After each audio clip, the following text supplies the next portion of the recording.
If you're a young woman on the internet, it's very likely that you identify as a feminist. There's a sort of pressure that's inflicted because women who don't identify as such are instantly branded as gender traitors or told they have internalized misogyny. And even though I've never really been heavily invested in feminism, if someone was to ask me if I'm a feminist, I'd say, yes, of course I'm a feminist.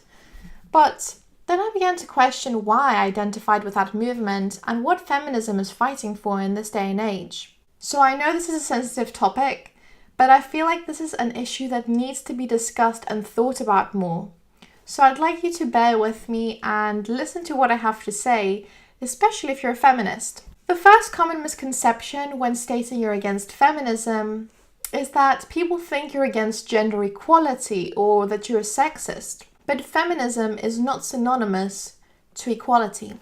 So, of course, feminism has done great things for women. First wave feminism began in the 18th century and focused on issues like women's suffrage, that is the right to vote, and overturning legal obstacles to gender equality. Second wave feminism drew attention to issues like sexuality, family, the workplace, reproductive rights, domestic violence, and marital rape. I feel like feminism had a goal, which was equal rights to men, and we reached that. But now feminism is creating more and more issues to focus on and new goals. I mean, you have all different types of feminists. Feminists who are against porn because they think it objectifies women, feminists who make porn, radical feminists who literally admit that they strive for female supremacy, many of which wish to eradicate men from the planet. So, who is right? What is feminism really even about nowadays? Fighting for our rights to show our nipples in public? Telling rapists not to rape? I feel like feminism really diminishes femininity. What does being a female really mean? To be pretty and have long hair?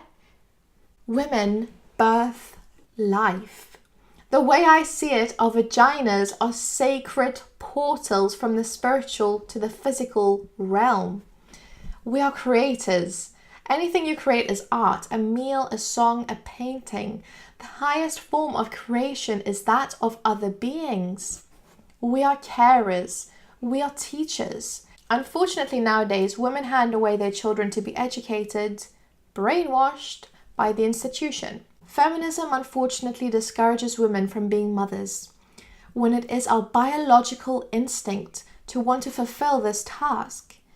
You may not want children now. You may think the world is too dark. But let me tell you, there is nothing that will bring you greater joy, fulfillment, and purpose. Another big reason as to why I'm not a feminist is because, trigger warning, I just don't think men are equal to women. That doesn't mean I don't think women should be treated the same as men or have the same opportunities. I just think we're very, very different creatures. We have different wants, different needs, totally different ways of viewing the world. We have different strengths and we have different weaknesses. And I feel like failing to understand this is what leads to miserable, failed relationships and consequently a distaste or even hatred for the opposite sex. There is absolutely nothing wrong with admitting that, women are better at some things, men are better at other things. We are like yin and yang. We complete each other. So, an example of this.